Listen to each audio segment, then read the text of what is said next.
Look, wait, I get it. Half of my bigger edited videos that I've released have been about demos or games that aren't actually out right now, but I just can't help it.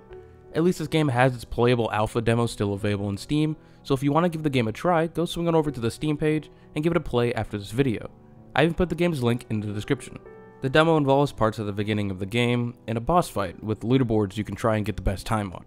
God damn you, Momo. Finally, in a long time, I'm excited for games again, and I want to share that with you all, and with all the people that possibly haven't even heard of these games or know of their existence. I know for a fact that there are bigger YouTubers who have talked about this game, but I couldn't help myself, so let's go ahead and get started. Also, forewarning, spoilers for the demo. Duh. When I found Nine Souls months ago before its alpha demo was released, I was hooked from the get-go. Its beautiful hand-drawn art with its fantastic aesthetic and complementary gameplay all compounded together to woo me over into wanting to back the game. But I ran into some issues and overall my card declined, and after a few attempts, I gave up. I decided that I was just going to wait for the full release patiently, which is coming in Q2 of 2023, which technically makes this game not one of my most exciting games for 2022. But Nine Souls is a 2D action platformer being developed by Red Candle Games, who are responsible for developing Detention and Devotion. Detention and Devotion are both horror puzzle games, which I was aware of before I was ever aware of Nine Souls. I had found one of their games, Detention, when browsing through the Nintendo eShop on my Switch, and even wishlisted the game as it seemed to be interesting, but I never got around to actually getting and playing it. Both of their previous works, being horror puzzle games, are pretty far off from what Nine Souls is turning out to be. So seeing Red Candle take up a new genre and style, it's quite exciting. Some people can get a bit skeptical when hearing that a game developer known for something very specific is going to be developing something quite detached from the previous works. It's like saying, hey, Square Enix is gonna make a Final Fantasy FPS Battle Royale. Like, guys, that's so crazy and wacky and so weird, right? Square would never. Regardless, from what I've seen and played, they've managed to make a pretty big splash into making not just a competent 2D action platformer, but make a wave into making a fantastic 2D action platformer. Going back to Red Candle Games, they describe Nine Souls as a stylized action platformer that's cohesive and complementary with its lore-rich narrative. So let's start off by talking about the story, the world, and all that jazz. You play as Yi, this cute cat-looking guy who is a forgotten hero of the past and is rescued by a young boy. You then go forth exploring what the developers call a Taopunk setting, which is a combination of cyberpunk and Taoism with Eastern mythology mixed in. Your overarching goal is to find and get revenge on the rulers of the Forsaken Realm, the Nine Souls. He said it! Back it up! Woo! The story seems simple, but it's the one-to-one moments and world building that makes the story and world just come alive. The game immediately takes a show-don't-tell approach as it leans on its dialogue hints, environment, and characters to give more context on the story without telling the player directly about things. For example, the player is left completely out in the dark for what this so-called ceremony for these natives are. All you know is that your child companion needs a crimson hibiscus for it, and that the bigger the flower, the better. The first red flag is in the first few opening moments of the game, where you find a skeleton holding a piece of a tablet with the chilling sentence, "Mad. Everyone's gone mad." Already, this was placed here to make the player feel a bit more on alert, and slowly and surely, the player is spoon-fed more details and learns more and more of what this ceremony truly is. From the village shaman, the player learns that those selected are going to be summoned by the gods into their domain, but immediately afterwards, the player meets a very cynical man who speaks about everyone being delusional. After this, the player then gets to overhear a conversation. They learn that no one comes back, which is already quite strange, and it's at this point the player learns that their child companion, his name is Shanjan by the way, I forgot to mention that, had their parents undergo the same ceremony sometime before they saved the player.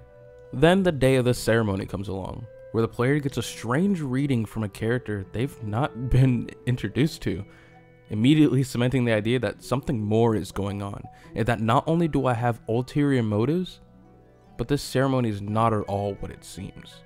You then get to traverse through the village, getting to see and hear the villagers celebrating, showing how important this ceremony is to everyone, which is immediately followed up by the ceremony itself, which takes place at this massive technologically advanced structure, which heavily contrasts everything else the player has seen up to this point. Then, the ceremony begins.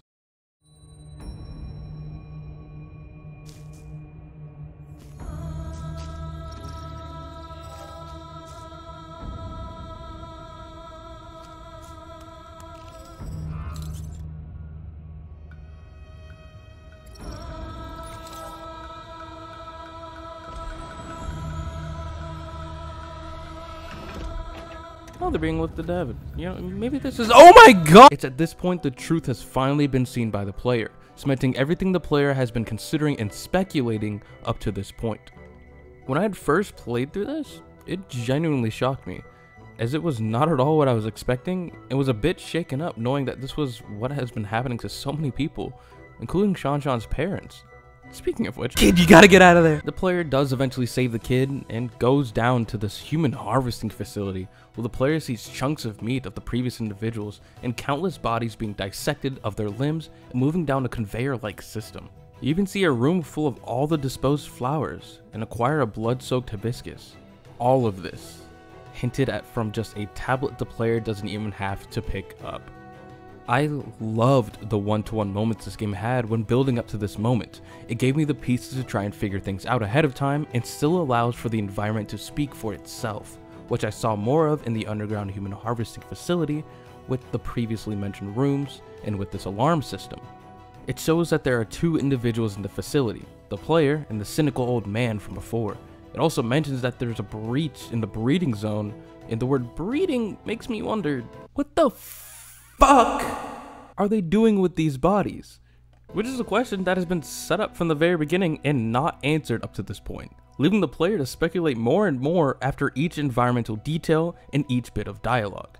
In the demo, you still don't even get to know who this person or thing contacting you is, but at least you know they are an ally of some kind, I think. Overall, it's very obvious that the story is definitely not going to be a second thought for Red Candle Games, which is very exciting as so far, they've already got me invested in this world and its story.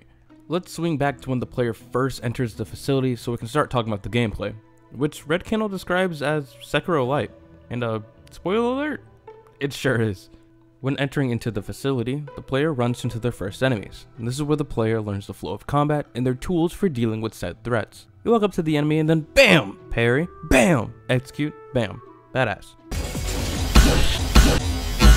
Whoa! You've made a grave mistake. Now, for my greatest attack. Big Chakra Slam! Okay. The combat feels challenging, but great, and extremely satisfying when getting the parry off successfully. You can miss the timing barely and take less damage from normal, but it's all about getting perfect timing so you can charge up your execution move. More parries equals more charges equals more damage your execution move will do. You got that? Okay. Now use this to find why. You have your standard attacks and a dodge for you to go through enemy attacks, but with the parry, it pushes you to play more aggressively, even when the odds look shitty against you. There are of course attacks you can't parry, or at least I think you can't. I was too scared to test it, just so you dodge through. There also seems like there's going to be a bow attack, but that isn't available in the playable demo. There's also a skill tree the player will be able to access and get upgrades for as they level, allowing for some player progression besides just getting better at the game. Once you die for the first time, you get that extra bit of Souls-like style and mix of Taoism coming into play. You are brought back into a different plane where you can practice against a dummy, interact with an NPC the main character has a past with, or return back to the land of the living. Overall, the gameplay and combat is straightforward yet challenging, but extremely satisfying and rewarding. Next, we have to talk about the game's art and music. Like, holy shit, this is amazing. I am a sucker for hand-drawn games, if that wasn't obvious by this video. Go check it out, by the way. Cuphead, Skullgirls, Indivisible, Have a Nice Death, and Infinite Guitars are some of the few that I love the visuals of. The cutscenes are told with beautiful manga-like panels, with such detailed and beautiful backgrounds, with unique character designs, all animated extremely well. The music is also really good, from its ambiance that sets the mood perfectly, to the combat and boss themes. The game's music enhances every one-to-one moment, even the lack of it in some instances is perfectly timed. This shit bussin'. I can say that, right? People still say that? Red Candle Games does still have their crowdfunding page up with a few more stretch goals they haven't reached just yet. So if you feel compelled to help support this game, the link to their page is in the description. They have some pretty cool packages, one where you even get a little statue of the main character and an art book, which I would love to have, but that is money I don't have right now, but maybe one day I'll be able to afford it. All that aside, I'm excited for this game to come out so I can get my grubby little hands on it and play and possibly make another video about the game in the future. So consider subscribing and ringing the bell, and liking the video if you enjoyed it. It really does help me out. As usual, my name is Crosby, and look forward to seeing you all next week. Peace.